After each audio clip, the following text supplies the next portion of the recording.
Oye, Alex Torres junto a Omar y Gerardo de Trifulca Wrestling Media y en este nuevo episodio de la Trifulca Wrestling Podcast Interviews tenemos como un invitado a un luchador joven directamente desde Canadá. Bueno, ahora mismo él no está en Canadá, está en México, pero él es de Canadá. Es nuestra primera persona que entrevistamos, primer luchador que de Canadá. Eso está cool. Seguimos expandiendo luchadores de diferentes partes del mundo. Él tiene un background en lo que, o sea, antes de ser luchador, él era, jugaba fútbol americano, él era hasta quarterback. O sea, estaba haciendo mi research y vi que él era tremendo atleta en lo que era el fútbol americano. Obviamente, pues además de luchar en Canadá, donde es él ha luchado en los Estados Unidos, México, oye, y hasta luchó en Puerto Rico en la CWA. So, el hombre vino para allá, para Puerto Rico, a dar candela. So, sin más preámbulos, tenemos aquí con ustedes a Sweet Daddy Soul, Jeremiah Saint. Un aplauso. Bienvenido. Thank you for being here with us. Muchas gracias. Yo aprecio mucho. It's nice to be here with you guys as well. No, gracias por accept our invitation and we're not gonna hold you off that much. So, Omar, empieza con la primera. When you became a wrestling fan, Cuando mi niño, a las 5 años, Okay. tal vez, yo veo a WWF. Okay. Entonces, mi favorites luchadores, Stone Cold, Steve Austin, The Rock, Undertaker, mucho diferente grupos, DX, Nation of Domination, todo, yo quiero todo WWF, pero cuando en 1990s to 2000s. No, okay. Attitude Era. Attitude Era, exactamente. Es mi favorite tiempo en pro wrestling por mí. No, okay. Entonces yo tengo WWE Network ahora y yo veo solo 1990s Attitude Era wrestling. Yo soy igual que tú. So, I love, I love la Attitude Era, pero a mí me gusta the Golden Era, the Hogan, Honky Tonk Man, Warrior Era too. So, Macho Man. Hey, no podemos olvidar a Macho Man. Gerardo. Yes, sir. Absolutely. Yeah, that's a great era. When you were growing up, were you able to go to live events or any shows? Yeah, so it's pretty cool. My wrestling name's kind of tied into a lot of things based from my childhood, and that experience for me being so lucky. I had a grandma that really enjoyed wrestling growing up as a kid. I think she probably could have done it too because she was a really tough lady. But I just fell in love with it at a young age, and she saw that, and it's something I really gravitated to. So she, I think, woke up my aunts at 4 a.m. to go to Ticketmaster because it was the first time they had wrestling in Winnipeg for like 10 years. And Jericho was main eventing against Steve Austin on the card. So I was super pumped because Jericho, of course, being a hometown guy and Steve Austin being arguably the biggest star ever. So my grandma woke up at 4 a.m. in the morning and got these tickets with my mom, and I got floor seats. So I got to go run up. To the guardrails and kind of watch all the entrances. So, I got to see Kane and like Austin, like within a foot from me and stuff like that. So that was like, I think I was 9 years old or 10 years old at the time. And I was just like, whoa, just blown away. They look a lot bigger in person than they did on TV to me as a kid for sure. And that was just a great experience. And I think that's what kind of like made me fall in love with it. You know what I mean? Just like being able to go to my first live event and like experience it. And I remember I got that Stone Cold Steve Austin smoking skull belt, like, the kid's replica. Oh, right? Man, that was an awesome belt. I remember. Man, I remember waking up every 45 minutes that night when I went to bed, just looking at it like next to my bed, like, I'm the champ, this little kid just, having a little dream of time there. But so I did get to do that. And I went again the second time. I think it was about 13 years old. Jericho came again, Monday Night Raw. I got to see Ric Flair. That was really cool. and it was a Monday Night Raw. They had in Winnipeg. They actually opened the show with a musical chairs gimmick. Whoever won musical chairs, I remember. Yeah, and whoever won musical chairs got to fight for the Intercontinental title, and obviously ended up being Jericho. But I remember the best part was watching Ric Flair like kind of chase Stacy Keibler around, like, ooh yeah, and then he ends up losing because he's too busy with his eyes on the prize, the other prize, right? Yeah, too good, man, too good. Hey, and it's funny that you mentioned, probably for our ignorance about wrestling, WWE or F going to Winnipeg, because I would assume, that in the 90s, WWF used to go to Canada, in the Bret Hart era, but Canada is big, so meaning in the Winnipeg area, they were not going there; they were going to other parts of Canada, then, right? Yeah, that's correct. So basically, when Rowdy Piper was kind of more on the scene, they kind of used to pass through town a little bit more often because he had some roots in Winnipeg. Mm-hmm. But as far as I know, the territory itself was built more around the AWA for a long period of time. Mm-hmm. That kind of came up through Winnipeg a lot, as far as I was told.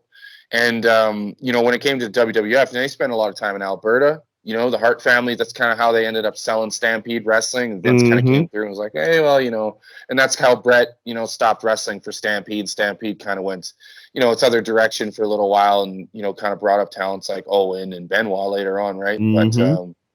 But, you have that history there in Alberta. That's where I've wrestled. I've spent a lot of time in Alberta. I'm actually the Stu Hart Memorial champion right now, so I wanted to show you guys that after mentioning that. No, thank you for sharing. This is Brett's dad. This is the title here. I got your guys country on there. Got Puerto Rico on there, man. Mexico, Feel India, proud, man. That's awesome. That's great. America. We got Italy, Spain, and then of course can't forget India. Australia. So yeah. So you go to the different places, with that title, and it's funny. Later on, I'm gonna ask you more about that title because we did our For sure. research. Oh yeah, we did our research, so we are aware of that. Now, but before going deeply into wrestling, I was doing some research, and you let me know if this is true or not. You used to play American football, right? Yeah, that's correct. So That's really cool to see. So in that phase in your life that you were playing, football, you were a quarterback or anything, do you have goals on being pro football, or by that time you were considering being a wrestler?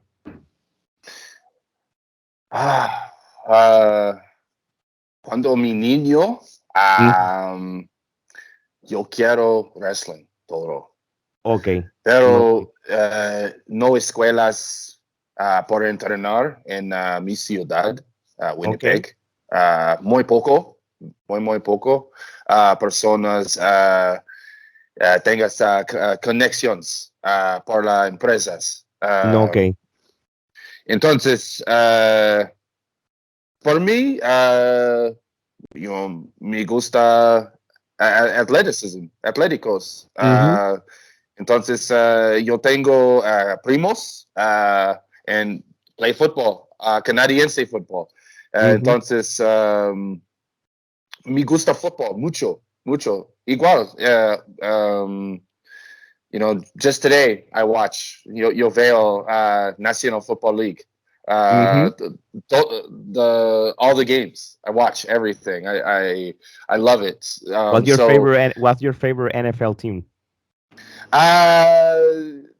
No tengo. Tiene, okay. Pero in Canada, you favorite, have the CFL, right? Too. You have the CFL, so you should. Do you have like a favorite team in the CFL or? Winnipeg Blue Bombers. So that's where I'm from. Blue Bombers. Yeah, we won the locals. Your local team, of course. Yes, pretty cool. The Winnipeg Blue Bombers. There's a lot of really good players on the team, but more notably, Andrew Harris, Nick Dembski, Mike Benson, Brady Oliveira. These guys, all four of those guys, those names are guys that I grew up around, and they're leading the team now. They actually just won the championship 2 years ago too. So that's a really cool thing about where I'm from is we didn't win a championship for 30 years. We're like the Cleveland Browns of the Canadian Football League, and now we actually won the last championship, which unfortunately we didn't have a season last year. But it's pretty cool to watch all that and be from Winnipeg because we love our sports, and we only got two really major professional teams, and that's the Winnipeg Blue Bombers and the Winnipeg Jets hockey team, and of course those are my favorite sports teams. I don't have any other favorite sports teams or anything like that. I'm just a hometown boy that loves my hometown teams. And if I'm watching the NFL, I'm watching my man Tom Brady because I've been watching him since he's playing at Michigan. And that's my dude. So, Tom Brady all the way, man. That's awesome. That's awesome. So obviously, because you're from Canada, I'm assuming, maybe I'm gonna be wrong. You like to watch hockey as well, right? That's in Love everybody hockey. in Canadians' roots right now. You know what? I froze my butt off as a kid. Minus 50 degrees going outside playing hockey. Man. So you know what? I think if I had that kind of dedication as a kid, and I played goaltender for 7 years, I mean, I had a lot of dreams to go play hockey too, because that was my first sport. That's the first sport I played. I played at a very high level until I was about 12 years old and switched to football. And the only reason I switched is because getting ahead for the position that I played, there was some issues with that in the city I lived in. So that didn't help matters. But my time playing hockey, I'll always cherish it. I won championships and all these awards and trophies and all these things that I can look back on and be like, man, that was a pretty cool time in my life to be able to do that stuff. So hockey's always something I'm watching. If I catch a highlight or something anywhere I'm at, really, if I can go catch a hockey game anywhere I go, that would be great too. So that's awesome. No, thanks for sharing that. Okay, let's go back to wrestling, Omar. How were those first trainings in wrestling and the first teachers? Mi primero profe local luchador, nombre es AJ Sánchez. Muy grande persona. 400 pounds. Wow. Okay. Pero 400 pounds. Big guy. Bigger. Tal vez 181 centimeters. Okay. Moonsaults. Flips. Wow. Yes. Very, very, very talented guy. He spent some time in Mexico. He had some shows he did with AAA. He was invited down there by Conan. And he is a local wrestler, but travels all along Canada and parts of the United States. Hopefully he'll be coming back to Mexico soon. But that was my first trainer. And I met him in a wheelchair. He had a serious car accident 3 months before. He almost died. And he was training me in his garage, but he started out in the wheelchair because he was having a lot of problems. Still couldn't walk or anything like that yet. But it was a pretty cool experience to go and train with this guy who I didn't know at the time had enough experience to kind of be, where most guys that we watch now, obviously on TV, he's definitely that level of a talent just as a fan watching him. But it was a pretty cool experience to kind of like go through that training with him initially. But him, starting, just watching him kind of come out of the wheelchair through the whole process was a pretty amazing thing. So AJ Sanchez wrestles in Winnipeg, great wrestler. He's called the Canadian Crusher. If you guys ever get a chance, definitely go check out his work on YouTube. He's got Facebook under AJ Sanchez. He's got a Facebook page as well. But a phenomenal, amazing wrestler that can do a lot of things with his body that you wouldn't believe anybody could do. He's got that Big Van Vader athleticism, I think. Okay. Maybe a little bit more. That's a good way of saying it. Yeah, so but starting there, and then I went to Lance Storm School, the infamous Lance Storm Wrestling Academy. I spent a session there. I was in the same training class as Dominic Mysterio. If you see the class photo from that here, you'll see me right next to Miss Dominic wearing a good old Tupac shirt. Shout out to Tupac, baby, my favorite. So I did that. That was great. Lance Storm is a great teacher. He's obviously one of the best athletes to ever ever be in the wrestling business by far. I mean, everybody kind of touts him for that. So that's definitely what I got to learn a lot of, is just by watching him. And obviously he's got a great mind and stuff too. So there's a lot of things I got to learn. I also got to be a part of a TV show, a TV series. It's called Paper Champions. I believe it's still on Amazon Prime. Don't quote me on that. I think it is. I hope it is. But I don't know. So unfortunately, I can't say yes or no to that, but I can tell you that it did exist. And I did it with Lance and my entire class that I was in that year. So that was a pretty cool experience to do with him. Also so got to have my Lance. You're talking about a reality show, right? It's no, it's kind of like just a TV series, like kind of like a goofy comedy. Yeah, got it. It was yeah, it's one of those things you got to just go watch. It's really interesting. But a great experience to be on a set and stuff like that, and kind of get a feel for those types of things. And Lance had a scene in the show and stuff like that too. So it was a really great experience. 2018 fall Lance Storm Wrestling Academy class, and then I joined the January class. Unfortunately, I got diagnosed with celiac disease in January that year, so that kind of was messing my body up quite a bit. So I did half the session with Lance there, but again, got to meet some really good guys and got to do some, cool trainings and stuff with Lance again. And then I kind of went through pretty bad injury and broke my ankle, dislocated my right shoulder, which I'm still waiting for surgery on the right shoulder. The ankle's okay. But I've been wrestling with a dislocated right shoulder ever since. Just after that Lance Storm 2019 January session. And I've dislocated my shoulder up to about 75 times now. I lost count around like 60. But it's happened in matches. It's a lot anyway, man.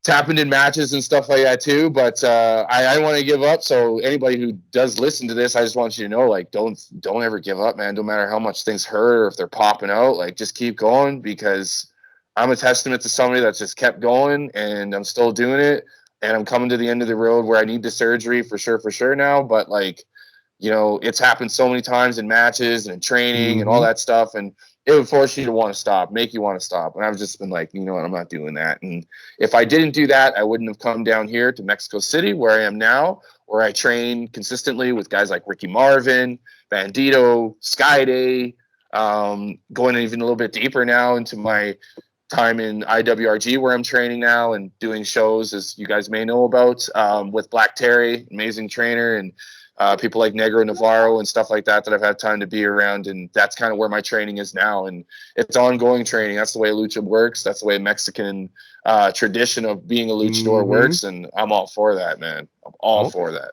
That's very interesting. And we will get to that later. Gerardo. So going back to the beginning of your career, can you tell us about your first match? How was it? Did you have your first match after you finished in Lance Storm school, or did you have a first match before that? So my first match I had in April. It was April 21st, which was a Rumble. But first match was the following day. And it was like a gauntlet kind of thing. It was called an Outlaw Challenge. There's a local guy by the name of Adam Knight. And he's kind of got like a bit of a Stan Hansen type of a gimmick. Definitely throws a heavy clothesline, I'll tell you that much. But got a Stan Hansen type of gimmick anyways. Nice guy. Took me on my first little rodeo in the ring, man. And it was a pretty cool experience. But it's interesting. You don't really know what you're getting yourself into. Some of these people you step in the ring with, they want to know if you really want it, So my first match was a bit of a hard hitting contest, and I appreciated that for sure. Yeah. So now you mentioned your first matches experience and everything. When you started wrestling, or your first matches, as you were mentioning, I don't know if your gimmick name or your nickname, that's Sweet Daddy Soul. Is that something that's the name that you have since day one, or you start with a different or with your regular name? Just started with Jeremy Joseph. No, okay. And la primera razón para Jeremy Joseph en mi ciudad, Winnipeg. Mi fútbol carrera muy buena, Sí. muy buena. Entonces, muchas personas conozcas mío. Es Jeremy Joseph, the quarterback, the guy con afro, grande afro. And mi afro, ven aquí. Oh wow, that's a big helmet. afro. Yeah. Like Yeah. Like a disco guy. Yeah, exactamente. Entonces, so Jeremy Joseph es la razón por el primero nombre. But after I got injured or had to deal with a football injury that I'd already had after my first 6 months around, which my first 6 months around, it's kind of funny. I had my first match after like 3 months. Okay. So I was not very new into the business at all. I just kind of was I knew an arm drag and a drop kick, man. Like I had no offense, you know what I mean? I was just gonna get slapped around for just being an idiot, not knowing anything. But I mean, that's just the way it goes. Like, you know, some places where you are, you break in a certain way, and you don't get schooled up right away. You kind of just get schooled in, if that makes sense. No. So, perfect sense. Yeah, I completely understand. Omar. Yeah, so Sweet Daddy Soul came from me. So yeah, no problem. Sweet Daddy Soul came from me taking a hiatus. My daughter Marissa, she always calls me her Sweet Daddy. It's something she always called me since she's just super tiny. She's 12 years old now, so she don't be calling me that no more. But that's how it stared. Now it's simple, Dad. It's like, Dad. Dad, can I have $20? Yeah. Or can I have an iPod Gold that's got this really nice case that costs like $350? What? Yeah, that's like that now. It's more like Dad. Ugh. Oh yeah, Dad. hey, man, don't worry. The three of us, we have all we have daughters. The three of us. Omar have a teenager daughter. My daughter is almost a teenager, and Gerardo is the same thing. So we know what you're talking about, man. Hey man, this is a good circle right here. You know what? We should just change the whole podcast. Just talk about our lives as fathers and how difficult it is to go through that whole transition of being a parent. Just change the whole podcast right now. Yeah. Maybe I ended up crying, but that's not a bad idea for another to expand our podcast stuff. There you go. I like that. Oh, my next question. How you compare the culture of wrestling in Canada to other places you has been? Because we know that in Canada is highly respected, the culture of wrestling. Yeah. Canada, the fans, it's kind of funny. It's a little bit different in some places. So I've wrestled pretty much from coast to coast, just missing the big provinces, unfortunately. But Newfoundland, interesting experience. Some fans just want to sit there and make fun of it. Some fans don't really know what's going on, and some fans are diehard wrestling fans, and yeah, it's kind of a weirder crowd for me. But still, the principles of the crowd in Canada are pretty much the same. I mean, they want to see your character. They want to see some good wrestling. Now, if you're in a place like Alberta, Calgary, they want to see that stampede style grungy fight. They want to see that. That's what they sink their teeth into. Now, I wouldn't say it's like that in Winnipeg so much. Winnipeg enjoys hybrid style of wrestling. You thank Kenny Omega for being a genius at creating that practically.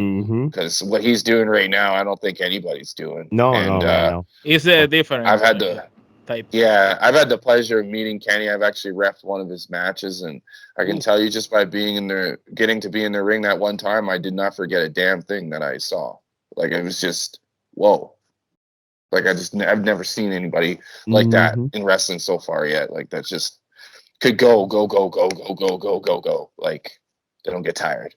But I mean, I haven't been around very long anyway. But So, but sorry, I lost the frame of the question there. No, My no, bad. no, no. You're not. No, You're good. you are You're in exactly the in the right point. path. So let me Okay, ask you okay. something, Jeremiah. So and you mentioned something that I found interesting the way you said, let me put it that way. You know that Mexico have their own style of wrestling. You know that in US they have their own. And later on we're gonna talk about Puerto Rico, but you know that Ah, how yes, In yes. Puerto Rico have this strong style way of wrestling. It's So like an old fashioned if wrestling. you Been and there. so if you want to describe better the way Yeah, is the wrestling in Canada, you know, for sure. is by region or there's an overall from the whole country to see okay I no would Canada or it's more hybrid like you by said region. by By region. region for sure. I mean, you're not going to see a ton of lucha. Like, it's going to be really bad lucha. I'll be Mm-hmm. straight up with you. It can be very good. But you'll see some. I would say it's a little bit hybridized, a little bit of this, a little bit of that, because everybody's kind of got their own influences. And there's not really a lot of training schools, so everybody's kind of just watching the internet, trying to pick stuff up in a lot of ways. Guys will run their Mm-hmm. own schools because they're guys that may have gone somewhere and they may know a thing or two, and then they go and open up the school, and then they got a couple other guys who've been around for as long as they have, and they kind of know some things. So they go and they try things and whatever, but it's poor imitation, really. Canada, I don't really think has a true identity in wrestling. Maybe it Except did in the Alberta. past. Yes, Albert, absolutely, and I think Mm-hmm. always will. Like that's there's always going to be those old Stampede wrestling fans that'll come out and watch if they see a name or something and they're interested. And I've wrestled in those environments, and it's a nice hostile crowd. It's a lot of fun to wrestle in front of. But you take things all the way down to Mexico, and it's very different. I mean, the rules are different completely. Mm-hmm. Just the way the referees count are different. The way the guys sell are different. Everything that we do and the reason why we do things is different. 3 falls, not just one. Now, and that's not saying everybody's like that because AAA usually operates under 1 fall. CMLL Yes. traditionally is over 3. The trios. Tons of trios, tons of tags, not very many monos, not too many singles matches. The only Mm-hmm. time you see that is through a busted feud and they get to where they're trying to tell that story. And, maybe the title's involved, but eventually you're probably going to get to a mask versus hair or a mask versus mask scenario. And That's the that's way it bigger is. than the belts. That's Mm-hmm. bigger than the belts. That means way more than a title down here. Guy I loses agree. his hair, everybody's like, oh my God. Then he loses the mask. It's like the most emotional thing I've ever seen in any sport or live theater or anything in my life. Like, guy loses his mask, like he loses his livelihood. There's luchadors who have committed suicide over that problem that they've had with losing their identity. So it's a very serious thing here, and the people take it seriously. They don't treat the performers disrespectfully.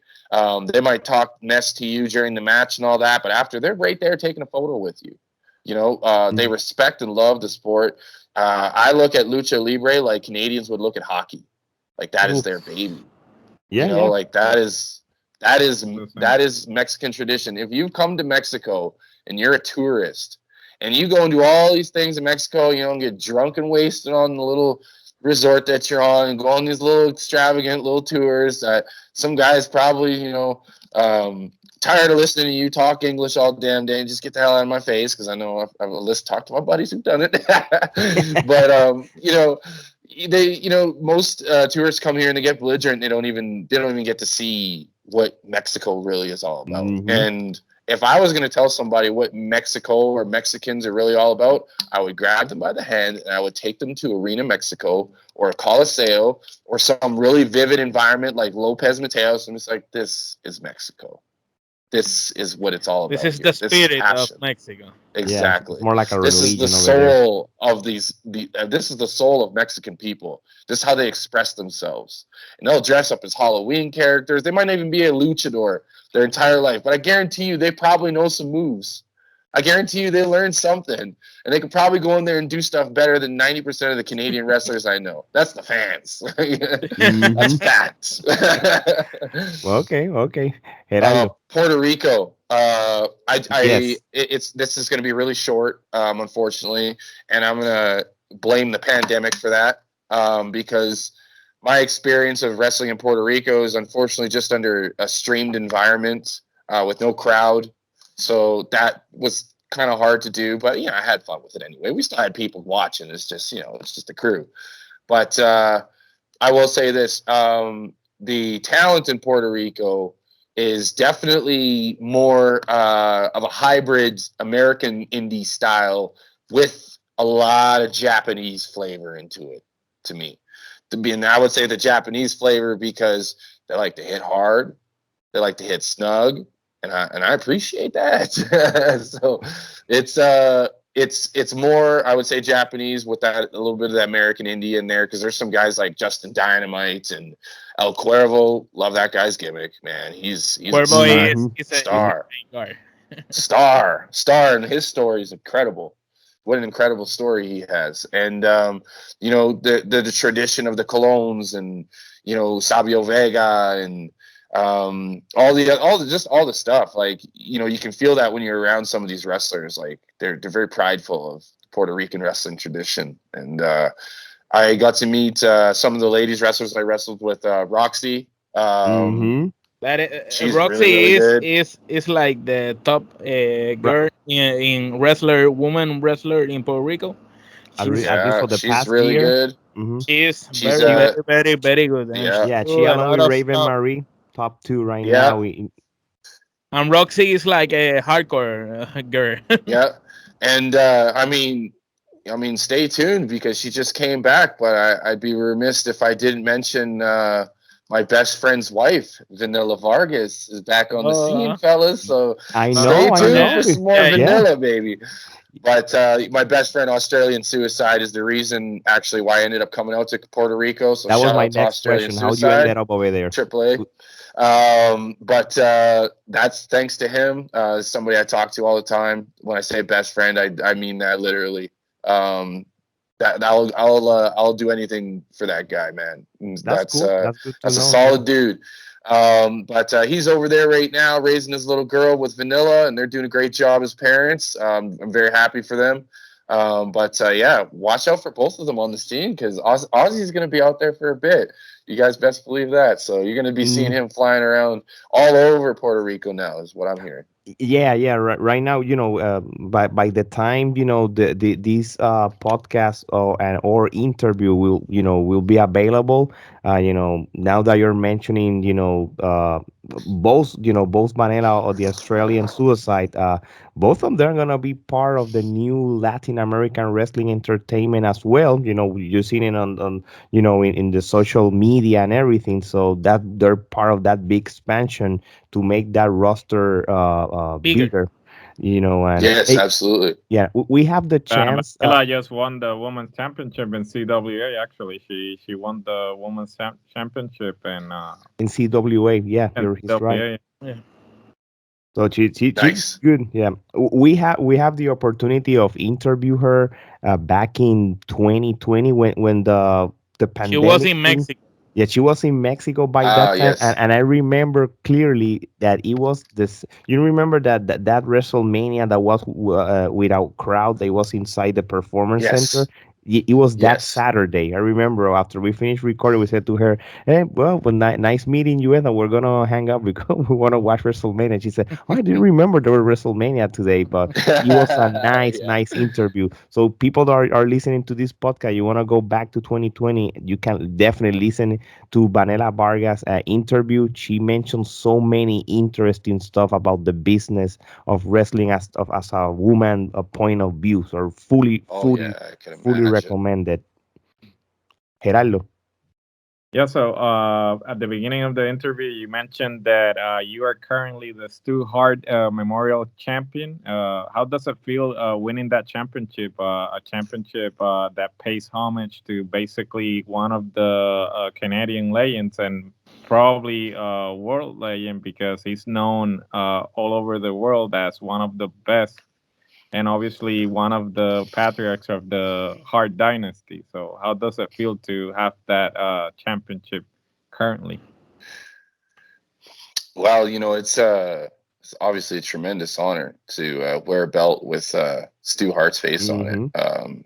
As a kid, you grow up and you watch all these documentaries and DVDs and stuff like that they had out when I was growing up. And I mean, the Hart family, the complete DVD is called Heart and Soul, actually. I talked about the entire family and just a story of like, the way they grew up and the things they went through, things Stu went through. Like, it sounds like Stu went through quite a bit growing up as a kid and stuff. So there's a lot of things that tied into like where his toughness came from and what he really meant to wrestling and stuff just as a whole. Just the kind of person he was, how he treated people. I know my grandfather, Ron, sold a car to him. So there's a little story there. But Nice. he was like one of the nicest guys, and I pride myself on being a nice person. I went through a lot of stuff. I did not have an easy life growing up at all. So Got it. there's that element of toughness that comes with looking at this title every day. I hold on to it, or when I take it to the ring, or put it on a fan's shoulder. Like I see strength in it. You know what I mean? It's just it represents strength. Stu was strength. He was Alberta wrestling. He was Canadian wrestling, and Mm-hmm. to a lot of people, he was what professional wrestling should and would anyone hope to always stand for. So I can't even really describe into words what it means. I just know that I was a big fan of Owen. I was a big fan of Brett. I was a big fan of Dynamite's work and British Bulldog and the entire Hart Foundation, that Brian Pillman included. And yeah, I look at it and I'm just proud to carry it, and hopefully I can carry it as long as I can, and wear it with pride. And I hope I've done that so far with what I have done with it. So Cool. Speaking about championships, you at one point, correct me if I'm wrong, you were actually the real Canadian wrestling champion at one point, right? yes, that's correct. I won the Real Canadian Wrestling Heavyweight Championship back in 2019. I held that title for a very short period of time because, like I mentioned a little bit earlier, I had a really serious injury. Unfortunately, Got that it. injury happened in a main event of a show in Calgary in a championship match, of course. And that's how I lost the title. Basically, I took a really, really nasty back body drop over the top rope, slingshotted by a guy. And the impact of the landing completely shattered my tibia and fibula, my ankles backwards. And from trying to break the fall, I had completely dislocated my right shoulder, which I'm currently needing surgery for. Okay, okay. So So, now that you're mentioning, two different companies, the Can-Am, do I say it right? The Can-Am Wrestling, yes, and Can-Am and Wrestling. and the other one that you just mentioned too, the Real Canadian Wrestling. Those two indie companies they are like strong companies within their region. I was doing some research For about sure. the Canadian wrestling, in different regions of that, and then going through their social media and stuff like that. It seems that both companies, they're pretty good and pretty active of what they do. So Hmm. it, I'm right, or how? Call a rivalry, if you will. That's Oh, basically what's okay, going okay. on That's up a good there way right to. now. Okay, that's a good way Yeah, to there's mention it. they're definitely competing back and forth. I would say one's been the more established, obviously been around for about 19 years now, RCW, Real Canadian Wrestling. Got to give big props to Stephen Owaschuk and his father, Vic Owaschuk, for holding that ship together for as long as they have, because, man, that longevity is something hard to beat in indie wrestling. You don't see that very often. Company Exactly. hanging around that long and holding it together, holding the ship together, and then constantly doing whatever they can to run more shows. So, big ups to them. I've worked for them, spent a lot of time over there. I'll always be very, very fond of my memories working there and working in the Calgary Legion and working in the Edmonton Legions. that's a pretty fun place to work. Anybody who ever wants to go to Canada, give old Steven Washchuk a call and see if you can get yourself booked up there in Calgary at the Legion or in Edmonton or anywhere, because it's a pretty fun place to work. Really fun crowd, and the locker room's really full of a bunch of good people. So, I'd fully recommend it to anybody. But Can-Am Wrestling is a resurrected company. Used to be around back in the 90s into the early 2000s and was more of a touring company. Ran a lot of northern shows, ran a lot of shows in Calgary at the back alley, which they are back at, doing shows there again, their original home.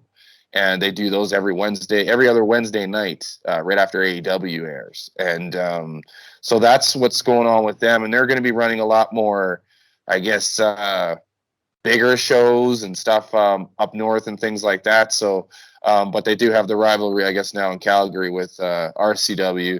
And I obviously hold their Stu Hart title, but as you can see, I'm not in Canada. I am in Mexico. So my defenses do not are not loaned to Canada. I took this belt to represent it as the Stu Hart champion, not a Can-Am champion. So okay, got it. That's the way I look at it. At the end of the day, Can-Am may have created the belt and it was endorsed by the Harts, meaning Bruce, Keith, and Ross. But as I carry it and I carry this face around, I'm carrying a piece of Canadian culture, and it's Canadian culture that I would hope that I could only get to teach people in Mexico or Puerto Rico or Chile or Colombia, wherever I'm going, about that history if they don't know about it already. And the ones that do, they're probably going to have a question or two. So you get to answer it, and I'll put the belt over your shoulder so you take a picture with it. It's like you're taking a picture with Stu. Good job. Yeah, that's a good way to say of saying it. Omar. How do you get to Mexico? How was the experience of training with a legend like Ricky Marvin? And congratulations on getting the license to wrestling in Mexico. Thank you very much. So getting to Mexico is an interesting little story. I'm big on signs and stuff like that. And the yin yang is something that's always kind of spoken to me, especially through Bruce Lee. Bruce Lee used the yin yang a lot, and I'm a big Bruce Lee guy. So I meet these guys in Calgary in 2018 that come in from Mexico to do this festival called MexiFest. And ironically enough, my kid's grandpa, he runs the Parks and Recreation for the entire city. So he approves or denies any of these applications. So this is kind of funny because I just moved to Calgary and just came back with my daughter, which he was very happy about. And so I'd been living in Winnipeg with my daughter for about 3.5 years by myself, raising her by myself. But then her mom had some things happen, so she was in more of a position to be around again, and then I can move back to Calgary, yada, yada, yada. But anyhow, we go do this MexiFest thing because I basically pushed Grandpa. Yeah, you gotta let this happen, man. Like, come on, it's big for me and big for the guys. So then my other buddy, Dano, who's actually from Ireland, he's actually going to be coming with me to Mexico and probably going to be seen in Puerto Rico and stuff in the near future too. His name's Dano Burns from Ireland. Crazy little Irish guy. He's a good time. All you gotta do is just see this guy smile. You'll just know he's up to no trouble. He's just up to some good fun. But Dano Burns, the guy that helped me put this MexiFest thing together. That's how we met a bunch of luchadors from Mexico. One in particular, Centeo Oriental, great friend of ours. When I met him, he's the guy that had the yin yang logo. I was like, oh. And he was super nice to us, and we had a great time at this MexiFest thing. There was like 3,000 people watching us wrestle. You know, it was awesome. That's a good crowd. Oh yeah. The guy that put on the event was a very, very intelligent guy. His name's Paul Ortiz. Shout out to Paul Ortiz. Like, good on you, man. Hopefully we can do it again, the MexiFest again in Calgary. But yeah, it was great. And so, you know, obviously the pandemic almost happened, right?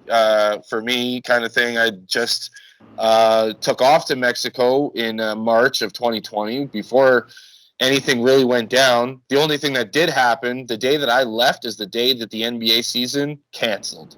Exactly. Okay. So that was like what the heck is going on when I got on that plane? I was like, I'm getting on this plane.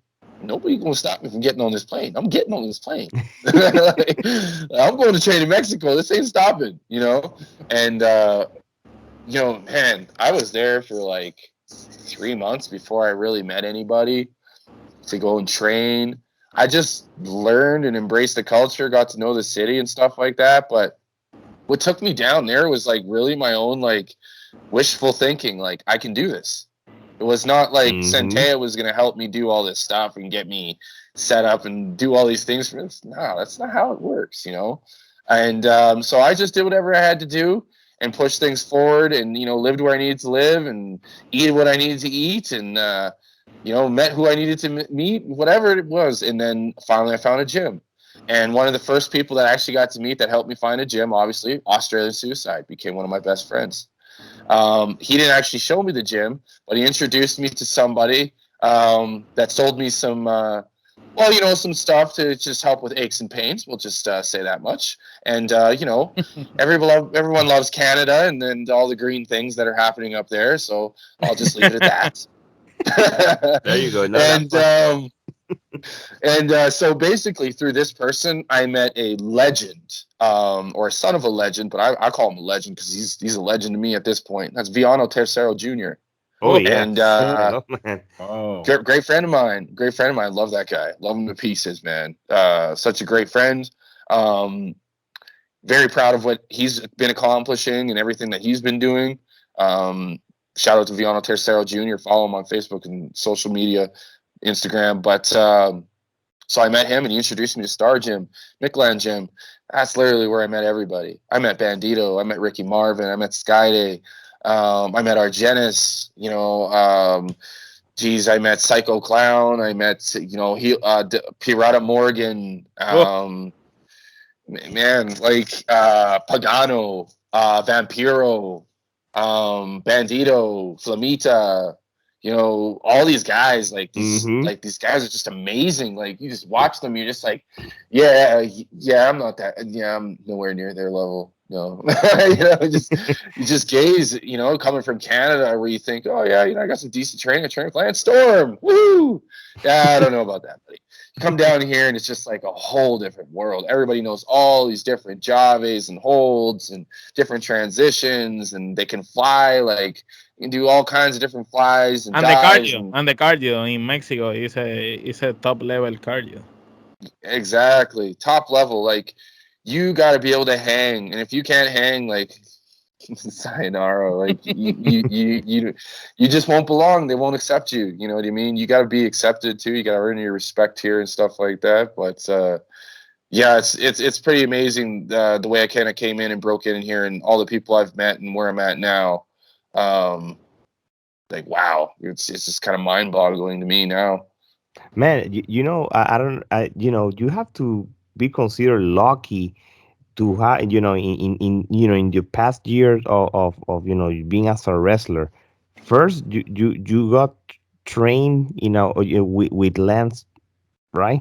Then in Mexico, you got trained the Cueva del Dragón with someone like Ricky Marvin. So we're talking about top wrestling trainers that are well respected in the whole world. If I could say one thing, mention Ricky Marvin. He mentioned Ricky Marvin in particular. Ricky Marvin is like my brother now. I love this guy to pieces. I would step in front of a bullet for this guy. He's taught me so much. He's given me so much, not just as a trainer, but as a friend, as a brother. He's always there. Like, he's a great guy. He's a great guy.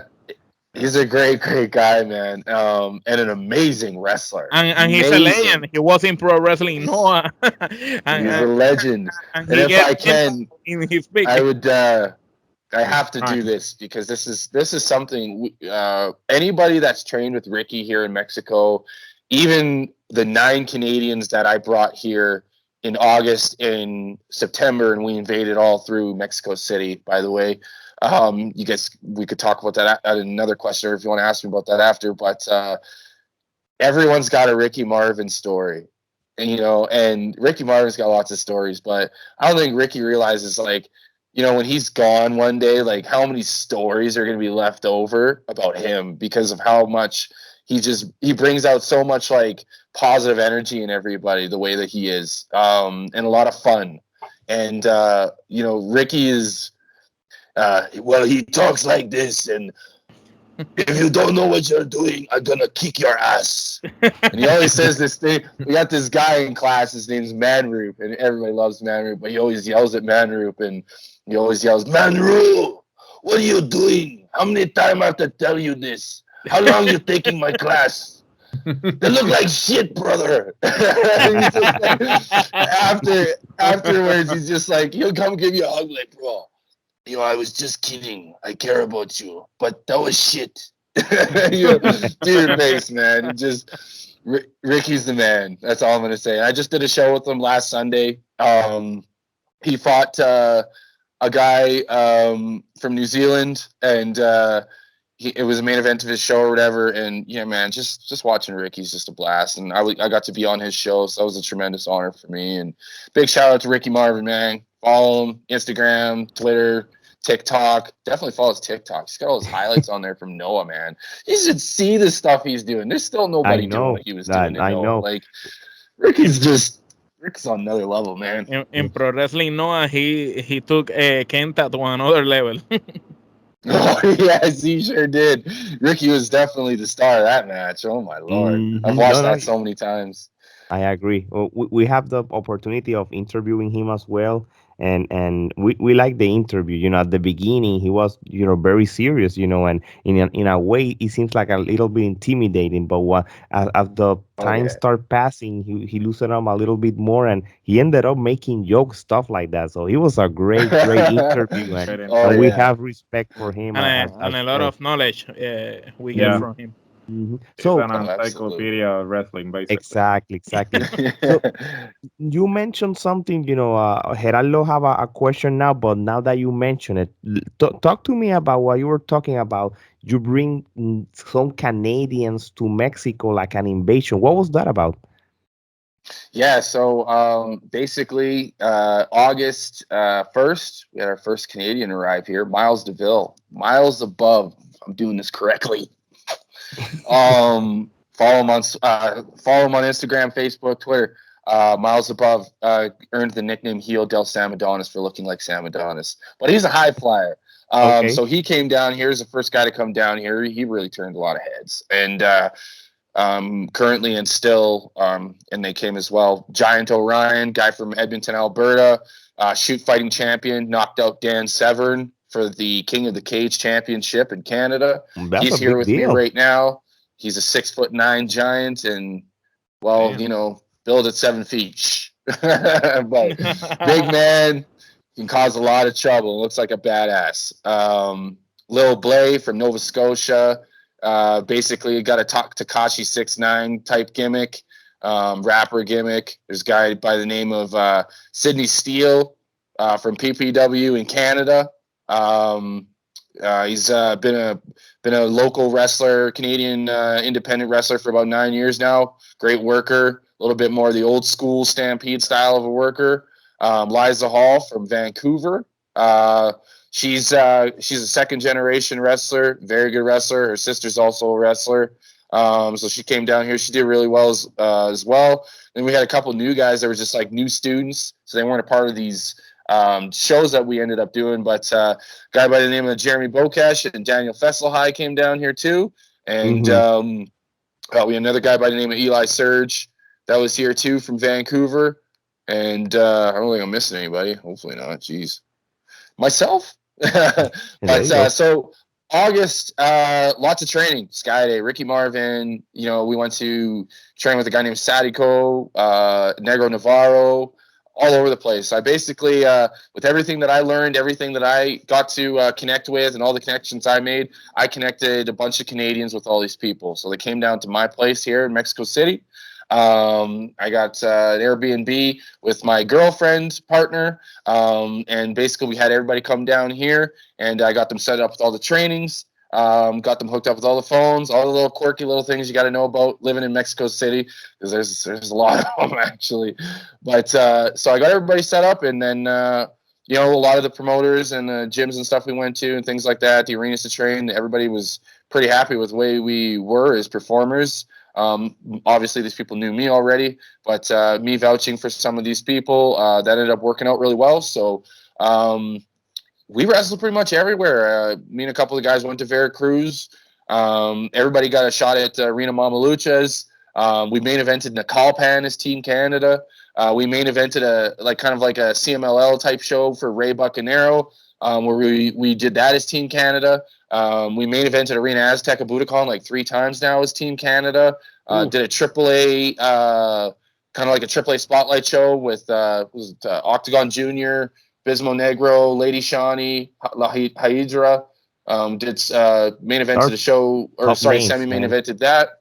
Yeah, so we've done we did a lot of stuff. I think it was like 7 shows total I did with everybody, and it was just a blast, really. Like the things we got to do, the experience we got to have, the people we got to work with, like names like Hio del Dr. Wagner and Hio del Pirata Morgan, Herodis Chacho Jr., getting to do things with Bandito at Bandito's gym for Big Lucha, getting to work with Esta Moreno and El Oriental and the entire Moreno dynasty. There's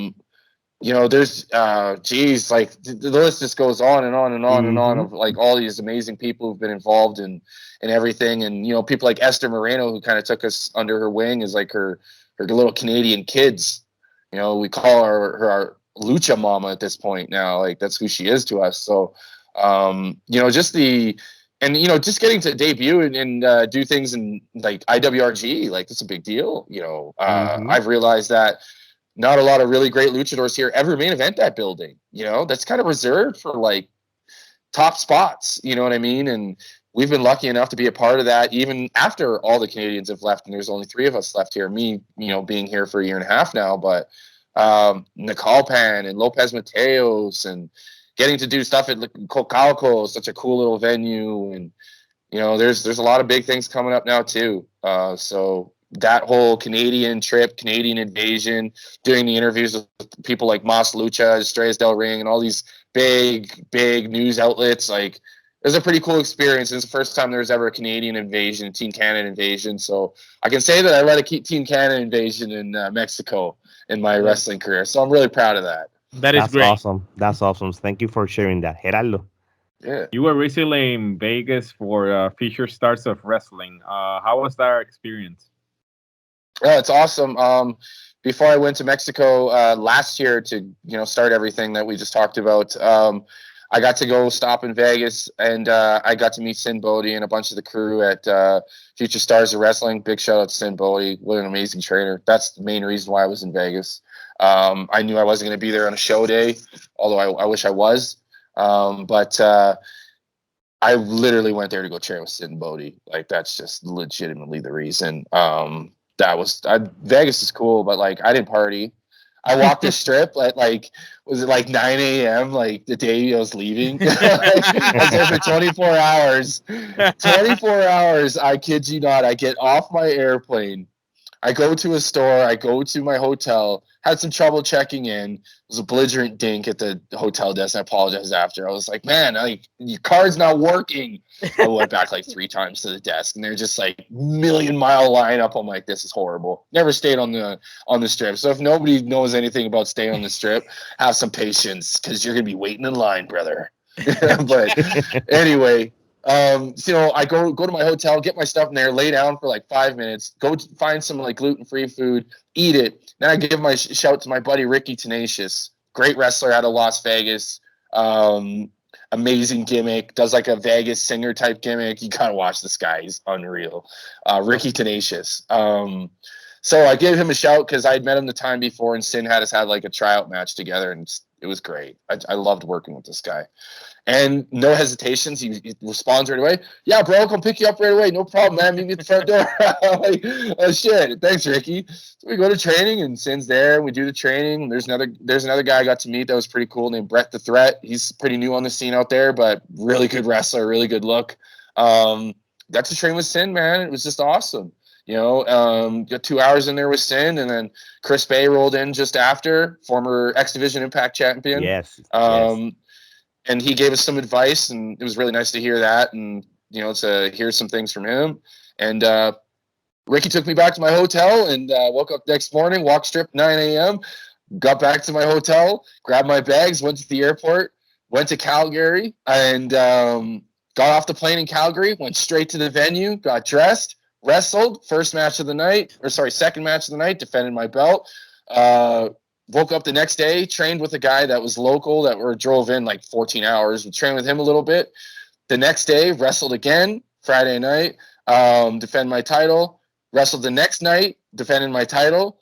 Then flew at midnight to Mexico City, got there at noon, got off the plane, drove to Arena Coliseo, Cocalco, and defended my title on Ricky Marvin's show. Oh my goodness! You didn't sleep. That was Vegas and on. That was pretty crazy. Man, that's huge. People may think that WWE, people, those wrestlers that talk up now, we're on the road 365, days, in a yearly basis. But if you're a good wrestler like him right now, and you're getting called from other places to wrestler, it's still it's hard to be a wrestler, traveling all the time. You go to this city, you don't get to enjoy it because you go straight to a training or to wrestler, take the first plane, then go to another one, fight, and then wake up to another. So it's hard. Respects to you of doing what you're doing. Thank right you. now. Yeah, Omar. Appreciate that, man. List your 5 favorite Canadian wrestlers of all time. 5 favorite Canadian wrestlers. Well, number one for me, like right out of the park, Chris Jericho, 100%. That's my favorite Canadian wrestler. I would say for a second, probably Owen Hart. I'm a big fan of Owen Hart. I just love going back and watching what he does.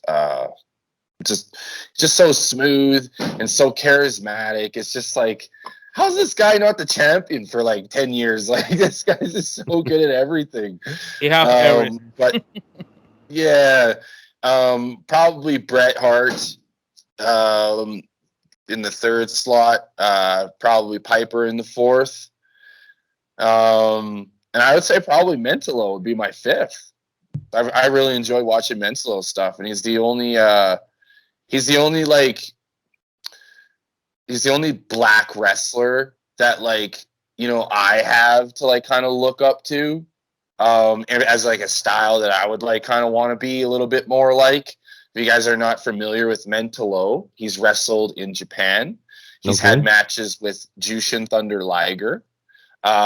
He's also wrestled for CMLL about 8 years ago. He's more locally based, kind of in Canada and the States now, but still wrestles, still can go do his thing. But a hell of a talent, masked wrestler, a masked Canadian luchador, and a true one, because unlike most that would declare themselves a luchador, I don't think you can call yourself a luchador until you step foot in Arena, Mexico. And I think that is a true fact. And he has. So those would be my 5 for sure. Okay. And the only reason Kenny's not in there is because I've learned to appreciate Kenny outside of being a fan of him. I think when it comes to Kenny, is I had started wrestling already when I had started to learn about him, whereas all these other people were people that I already knew about. And had a little bit of insight on. Exactly. So Kenny's something that I experienced while I had already started in the business. So I think that's why it's a little bit different for me with that. Whereas like I can't say I can't put him in that list because those are the guys that I really like. So he's outside of it, like as a 6 or something. You know what I mean? Because I didn't grow up watching Kenny Omega. I came into the business learning to love his work. Okay. Yeah. Fair enough. Fair enough. Gerardo. Yeah. Now, basically the same thing, but wrestlers around the world, basically. 5. Okay. Well, number 1, Rock. Number 2, Austin. Number 3, Jericho. Number 4, Undertaker. And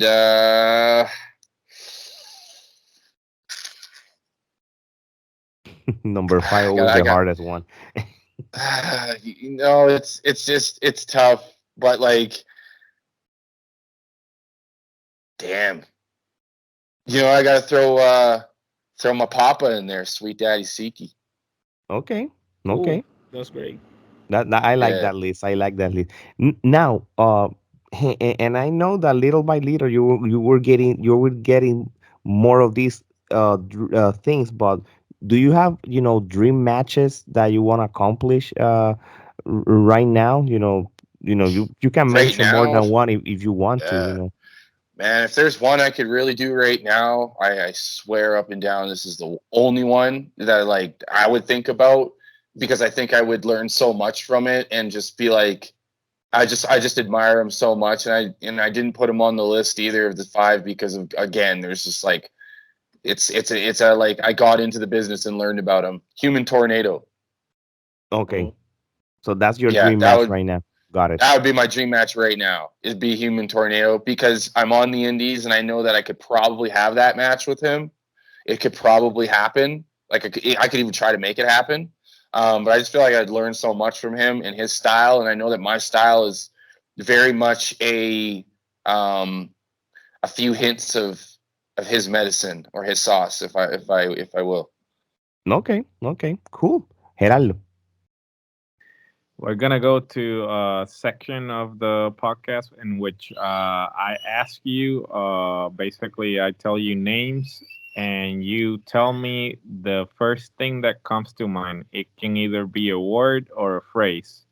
So basically, we call it toma y dame because in Puerto Rico, when you have when you're punching each other, basically Yeah. we call it toma y dame. So Those it's basically punching Yeah. exchange. Yeah. yeah, punch Yes. exchange. So We're basically, seeding each other. yeah. So the first one, Sweet Daddy Siki. Oh, an entrepreneur to black wrestlers and to the success of black wrestlers within the wrestling industry. Okay. Legend. Master Skady. The king of Javes. Cool. Real Canadian Wrestling. Squiggy. CWA of Puerto Rico. Oh man. Um Oh, geez, I really want to say this, but I know that I really shouldn't say it. So I'm just going to say my beep. You're allowed to say it. Don't worry. In podcast world, we don't have the we don't have FCC. limits. Yeah. Okay, but we It's understand. We all understand. good.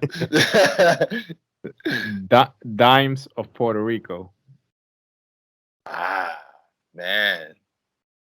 One of the coolest dudes I've met in the wrestling business. Cool. Can-Am Wrestling. Resurrection. Johnny Divine. Honey Badger. Sin Bodie. The Warlord of Weird. Ricky Marvin. Ah, well, I'm not sure if I know what to say, brother. But I'm gonna kick his ass. I like it. I like it. Man rule. Okay, we're done. Go ahead. Hijo del Wagner.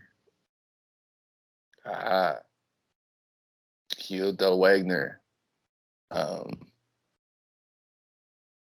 Slap me again, motherfucker. Arena Mama Luchas. Mi corazón. Australian Suicide. Mi pinche hermano. And last one but not least, Sweet Daddy Soul. Quienes tu papi? I like your slogan, man. By the way, it's awesome. That was a good I'm one. That was a sweet. good one. I'm a daddy, and I got soul. Hey, Jeremiah, we have two more questions, and I will let you go. And I hope you're enjoying this interview. Well, we are, man. Telling all your Yeah, stories or your background. you guys are great, man. We got to do this again. Hey, anytime, For man. The sure, doors, for sure. Yeah. our virtual Maybe we studio can is do always. maybe we can do a Team Canada one. I get some of my boys in here. You Oh, can meet that, some That of would the that Love actually fellas. that be a good idea. one, a actually. debate Yeah. for a debate We of love that idea. It would Yeah. be fun to talk about Canadian wrestling as a whole. Oh yeah. Because We got stories, bro. We got you know, stories, all of them. you know, and every one of us have our top 5 Canadian wrestlers of all time. yeah, we can debate and everything. We need to do a little bit Yeah. of research, but we'll talk about that off record. Okay. Definitely will do it. For sure. Omar, All right. When you finish your career, how do you want to people remember you, and what you want to legacy to be? Um, I think I would want people to just remember me by the name, more importantly, and just what that name represents. Me, referring to myself as being sweet. Like if you get to know me as a person, really get to know me, knows that like that is definitely me.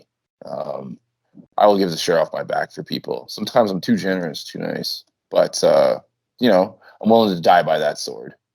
okay. Daddy, jeez, the relationship that I have with my daughter, her being my biggest supporter, and being the reason why I'm probably still here today. Um, I always say, like at 19 years old, my child saved my life when I met her. She set me on the different path, and raising her as long as I did, starting her grade school years. Um, it was a really amazing experience for me because I didn't have a good relationship with my parents. I didn't have a good relationship with my mom. And I know what it's like to be a kid who's out there who doesn't have a lot of support and is looking for support. And if I can do anything with having this name and bestowing it upon myself, I suppose, or my daughter doing it, whatever, but that I can help kids. And, I'm big on quotes and stuff. So I know a lot of my shirts and merchandise are just going to bear quotes and probably in quotation of whoever said that quote. And I hope I can push those types of narratives and messages out to people within my work and the things that I'm doing, because I'm really big on helping people. I know that like I can only wrestle for so long. My body's only let me do it for so long. Sure, I'd like to be like Skyday flipping around at 64 eating freaking donuts at class, but that's probably not gonna happen. But so just being a dad is not just being a daughter or dad to my own daughter, but like being a dad and understanding what it's like to lead people and put them on the right path. And if I can put myself on the right path with my own gimmick, then I think I can probably help somebody else, at least a person or two. And I know that with some of the experiences I've had with fans already, I know that I'm helping a lot of them. And I haven't really even got my name out there at all yet. So I hope I can do something like that. I don't want to be like Hulk Hogan. I don't want to be Ric Flair. I don't want to be, The Rock, or even though he's my favorite. I just want to be a guy that everybody can remember being like, man, that's Sweet Daddy. Okay. Like kind of the way people remember the Mask movie, because that's the kind of where the character really came out of for me. It's like, oh, that man, I remember that guy. It's like I don't need to be the first guy off someone's tongue. I just want to be remembered for something good, and then I gave back. And as far as the soul thing goes, there's I used to sleepwalk as a kid. I used to have out of body experiences and stuff like that. There are kids like that are out there that are having these types of issues like I was going through. Having stomach pains and problems and stuff like that. I'm all about the soul because I think that's what I held on to keep myself in this world. So there's just so much that goes into that. That's a story for another day, but when it comes to all those things, like it's just I'm all passion, I'm all heart. And as far as my wrestling career is concerned, like I would just hope that I could leave something behind and be a good standard bearer for Canadian wrestling. And I mean, I'm from Winnipeg. There's already 2 famous wrestlers from Winnipeg. But you know what? You got 2 white guys. You need at least one brother now. Come on. So I hope one day I can step up to those 2 guys and, remotely be on their level or even stratosphere of it. So hopefully whatever I do, is just awesome. I don't go down any bad roads. I can stay healthy and be able to go play with my grandkids later on in life, and be an old fat guy in a good old rocking chair like my old grandpa used to be, and okay, little kid, stop now. We'll get grandpa's book now. I hope I can be that one day. And you know what? I'll tell them all my stupid wrestling stories, and they'll be like, "Grandpa, you're such a liar." Hey, kid, I ain't lying to you now. I used to be one day that guy that you look there. Yeah, you're talking about your grandpa right there. Grandpa, you don't have muscles. We're talking about here now. This ain't no fat now. There's some grandpa muscle right here. Man, thank God that when we get older, everything is gonna be digitalized and off record. I imagine myself with with grandkids say, hey, one time I do this podcast. Look, go to YouTube and search 20 years ago. That would be funny. Yes. Hey, Gerardo, the last question. So, what advice would you give to someone that wants to be part of the wrestling industry, but is scared because they think they're going to fail? Well, good news. You're going to fail. But that doesn't mean you quit. So, you fail, you learn. That's the best thing about wrestling is no matter how many times you fail, you can always learn. And that's the root of becoming a great wrestler, is learning from all your failures and constantly trying to improve, whether that be in the ring or outside of the ring. Both equally matter. If you don't got your shit going on outside the ring, then don't expect your shit to be going right inside the ring. If your shit's going right inside the ring and your shit's going right outside the ring, you're probably going to be a pretty successful dude sooner rather than later. So I know for me, I've had some ups and downs. I've only been doing this for a little over 4 years now. I've had a couple titles. I've traveled and wrestled in about 4 countries now. And it's a struggle. It's a grind. But, only the strong survive, they say. And Yes. sometimes it's a bit of a hidden message, because the strong does not come within muscles. The strength does not come within your feet unless you have the willpower and the desire to push yourself. So if you don't got that drive and that passion to actually do this, you can go bench press 500 pounds and go and press Mark Henry's ass all you want, but he ain't going to touch you because you can't do anything in that ring. You know what I mean? So that at the end of the day, it comes down to how bad you really want it. And if you don't want it that bad, you'll stop. But like injuries and all these little nicks and bumps and things that you're going to go through, like, it's part of the job. So I think a lot of people, when they get into wrestling, they think, oh, well, I could do this because I could do those flips, or, I could do this because, oh, I'm tough and I got muscles and I can land on this part of my body and this and that. It's just like, man, when you get in there and you're getting the dog shit slapped out of you, like, you better have it in you to be like, okay, even though I'm getting my head knocked around, I still know what I'm supposed to do. And I still know what my job and my role is here. And I feel like that's something that it just doesn't happen overnight. And it takes a lot of time or a lot of the right people being built around you to help you succeed at a very fast pace. But it's a tough go. And I think the best thing I could just say to cap all that is, your life and everything that you go through within your life, that's what builds you to go and dance in the middle of that squared circle. So if you don't have the tools that you should have picked up in life to be able to go and put yourself in a situation where you got to constantly challenge yourself over and over and over again, because that's what wrestling is a constant challenge of the willpower, of the body, of the mind, the spirit, and the soul, and everything that goes into that, into a physical manifestation. if you cannot go through and push yourself to be the best you can be, there's just no way that this is going to be the right thing for you.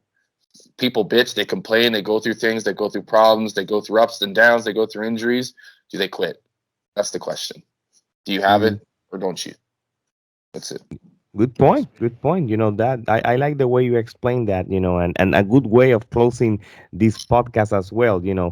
Hey, if people want to follow you in social media or any other platforms, go ahead and you can tell everybody. Anyway, we're gonna put the links of your social media right here as well. You have Cool. merchandising prowrestlingtee.com as well. So Yes. the this is the time is yours. Yes, absolutely. So, Sweet Daddy Soul Facebook page, ding. Instagram, ding. I do not have Twitter, and neither should you. It's a negative social media to be having. No, I'm just kidding. I'll be on Twitter soon as well, Sweet Daddy Soul, just to spread a lot of love and positivity, and probably just some spiritual memes to try to offset some of the negativity on Twitter, hopefully. But those are my 3 handles. You can also follow Can-Am Wrestling if you want to follow my title defenses and stuff I'm doing with the Stu Hart Memorial Championship. Okay. Also, Mas Lucha, the Estrellas del Ring. Catch me on there if you're watching anything going on in Mexico. You'll see my pretty little face, my nice little hat, show up on the poster or two. Coming up soon enough. So that's me. And, of course, Pro Wrestling Tees. I got a couple tees on there. Anybody that's a hockey fan, definitely check it out. You might want to get the T-shirt I got on there. And anybody who's not, well, too bad. You're missing out.